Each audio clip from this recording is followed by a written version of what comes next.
घर की औरत पार्ट 2। मीना याद है ना आपको, जिसके ससुराल में ससुर और पति कैसे उसका और उसकी सास का अपमान किया करते थे। वैसे तो मीना को नौकरी की इजाजत मिल गई थी, लेकिन मीना ये क्या है? खाना अभी तक नहीं बना। कब से मैं यहाँ बैठा हूँ कि नाश्ता कर लूँ। बस 2 मिनट, वो ऑफिस की एक ईमेल करनी है। तभी ससुर जी आ जाते हैं। मैंने कहता था जिस दिन ये फीमेल ईमेल करने लगेगी घर नहीं चलने वाला। तभी सास हाथ में नाश्ते की प्लेट ले आती है। ये लो सभी उपमा खाओ। गर्मा गर्म स्वादिष्ट उपमा देखकर वाह माँ जी, 2 मिनट में ये कमाल, क्या बात है। वो आता है ना रेडी टू ईट वाला पैकेट, वही बनाया है। स्वाद बता बहू कैसा है। कल तक जो बीवी पति के नाम से ही कांपती थी, बहू के आ जाने के बाद कैसे उड़ रही है, ये देखकर ससुर जी को आ जाता है गुस्सा। हाँ, पैसे तो पेड़ पर उगते हैं ना, या तेरा बाप दे जा रहा है जो बैठे बैठे पैसे खर्च कर रही है। अरे जरा शरीर चला लिया कर, वरना पता है ना जब मेरा हाथ पड़ेगा तो कैसे काम करती है तू। बहू बेटे के सामने खुद का अपमान सास बर्दाश्त नहीं कर पाती और रोती हुई कमरे में चली जाती है। क्या पापा, क्या जरूरत थी माँ से ऐसे बात करने की? सुबह से कुछ नहीं खाया है, अब जब खाना आया तो रुला दिया आपने। चलिए देखते हैं माँ कहाँ गई। मेरी जूती भी ना जाए उस पागल औरत को देखने। अरे क्या गलत कहा मैंने? बस यही ना कि भाई पैसे बचाओ। अरे कमाने बाहर निकले ना तब पता चले कि कैसे हड्डी गल जाती है। बात तो सही कह रहे हैं पिताजी, माँ को तो बस पैसे उड़ाना आता है। अरे पर माँ ने तो सबके लिए नाश्ता ही बनाया था ना, कौन सा खुद के लिए गहने खरीदे थे। खैर, बहू समझ जाती है कि सारा मामला कमाई का ही है, क्योंकि सास कुछ करती नहीं, कुछ कमाती नहीं, तो ससुर जी उन पर हावी रहते हैं। फिर क्या था, अब थी बारी बहू की। माँ जी दरवाजा खोलिए, देखिए मैं उपमा लेकर आई हूँ, गर्मा गर्म खा लेते हैं। सास कमरा खोल देती है। सामने खड़ी होती है बहू, हाथ में उपमा की प्लेट लेकर। बहू सास की सूजी आंख देखकर समझ जाती है कि मामला गड़बड़ है। वो बात पलटते हुए कहती है, माँ जी वो आपकी काली साड़ी पर काला ब्लाउज है ना, वो प्लीज मुझे दीजिए। मुझे कल ना काली साड़ी पहनी, लेकिन कोई ब्लाउज ही नहीं है। सास बहू की बात में अपना गम भूल जाती है। हाँ बहू क्यों नहीं, वो तो मैंने अपने हाथों से डिजाइन किया था। चल अभी निकाल कर देती हूँ तुझे। सास बहू को ब्लाउज निकाल कर दे देती है। फिर अगले रोज, माँ जी आज तो ऑफिस में कमाल ही हो गया। पता है क्या, सारी सहेलियों ने घेर लिया, पूछ रही थी ब्लाउज कहाँ से खरीदा। मैंने भी बोल दिया मेरी सास ने सिलाया, वो भी खुद डिजाइन करके। ये तो वही बात हो गई कि झोला छाप डॉक्टर की दवाई काम कर गई। अरे बहू ये तो बस ऐसे ही बना दिया था। लेकिन माँ जी आपको पता है, ये देखिए 2 लोगों ने तो मुझे कपड़ा भी दे दिया और नाम भी, सेम टू सेम डिजाइन का ब्लाउज बना दो, और बदले में ये 2000 रुपए। हाथ में 2000 देखकर सास की तो आंखें फटी की फटी रह जाती है। अरे बहू ये तो कमाल ही कर दिया, ये काम तो मैं कल तेरे ऑफिस जाने से पहले ही खत्म कर दूंगी। सच्ची माँ जी, कैसे इतनी जल्दी? अरे बहू वो बस नाप है ना, उसी के आकार का काट काट कर डिजाइन ही तो देना है। ये तो मेरे बाएं हाथ का खेल है। अगले रोज बहू ऑफिस जाती है और फिर शाम को 2 ब्लाउज ले आती है। अरे बहू क्या बात है, लेकिन इसकी डिजाइन। बहू फोन में सास को डिजाइन दिखाती है। अरे ये तो बच्चों वाला डिजाइन है, रुक अभी थोड़ी देर में ही दे देती हूँ। सास बहू को कपड़े सिलकर देती और बहू सास को रुपए। फिर एक रोज, माँ जी ये लीजिए कपड़े, लेकिन इसकी सिलाई मैंने ज्यादा ली है। वो क्या है ना, हैवी काम है तो मेहनत ज्यादा लगेगी ना आपको। अरे रहने देती बहू, मैंने कौन सी बुटीक खोली है। बहू को सास की बात में दम लगता है और वो कुछ सोचती हुई निकल जाती है। वो कमरे में बैठी होती है कि उसके ससुर की जोर जोर से चिल्लाने की आवाज आती है। फिर फिजूल खर्ची। अरे तुम्हारे जैसी बेकार नाकाम काज करने वाली औरत कब पैसे की कीमत समझेगी। क्या जरूरत थी ये मशीन खरीदने की? अरे वो मैंने EMI में ली है, आपको पता है ना कपड़े सिलने का कितना शौक है मुझे। हाँ तो क्या दर्जी बनोगी, लोगों को पकड़ पकड़ कर नाप लोगी? अरे कुछ तो शर्म करो। तभी बहू आ जाती है, उसके हाथ में चाबी होती है। माँ जी ये चाबी मैंने चौराहे में आपके लिए बुटीक खोला है, पैसा लोन से लिया है तो काम करके आप चुका देना। और हाँ माँ जी, कल उद्घाटन है तो 11 बजे दुकान में पहुंच जाना। पूजा में आपको ही बैठना है। ये सुनकर ससुर जी आग बुबला हो जाते हैं। कहीं नहीं जाएगी ये।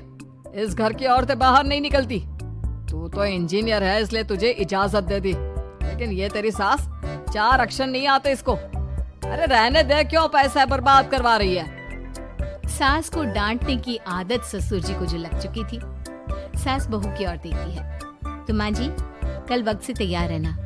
ससुर जी आप ही तो माँ जी को कहते थे ना उन्हें पैसे की कदर नहीं है, तो अब वो खुद ही कमाने जा रही हैं। अरे और क्या पापा, देखिए मीना ने कितना अच्छा बुटीक खुला है माँ के लिए। अरे रहने दो, ये कुछ नहीं कर पाएगी, गवार कही की। ससुर की रजामंदी ना होने के बाद भी सास काम करती है, लेकिन ससुर भी ससुर होता है। एक रोज सास देर से घर आती है। कहाँ घूम रही थी? ये कोई वक्त है घर आने का?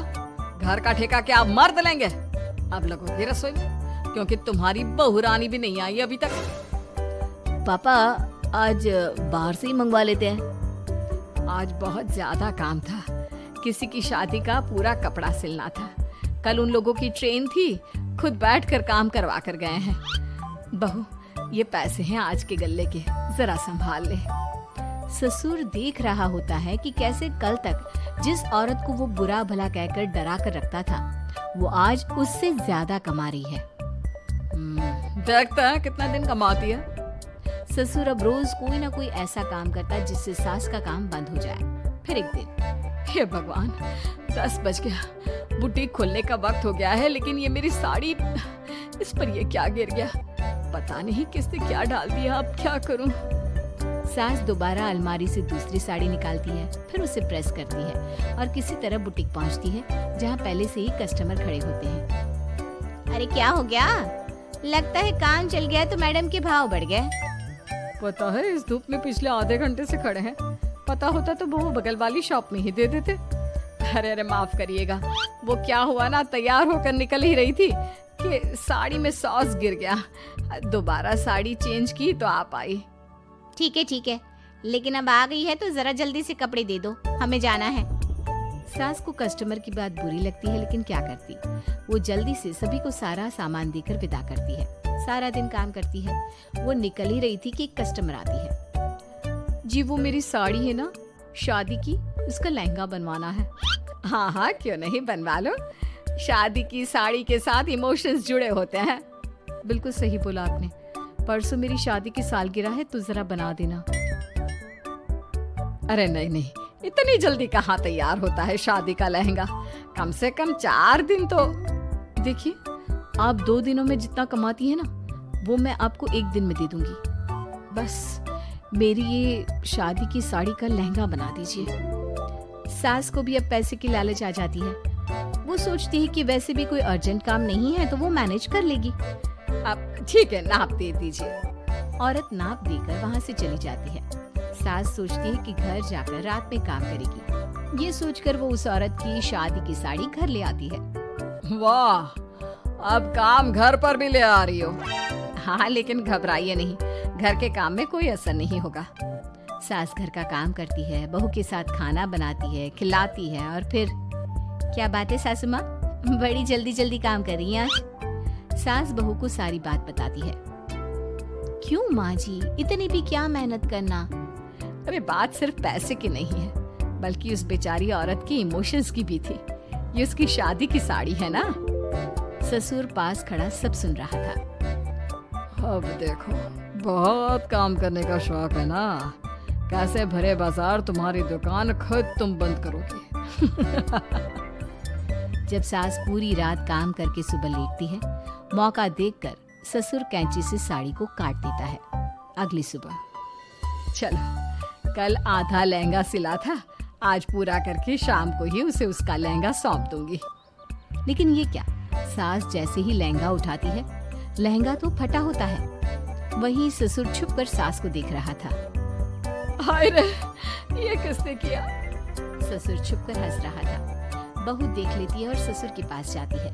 पिताजी, आपसे ऐसी छोटी हरकत की उम्मीद नहीं थी। आप खुद ही दुकान बंद करेगी।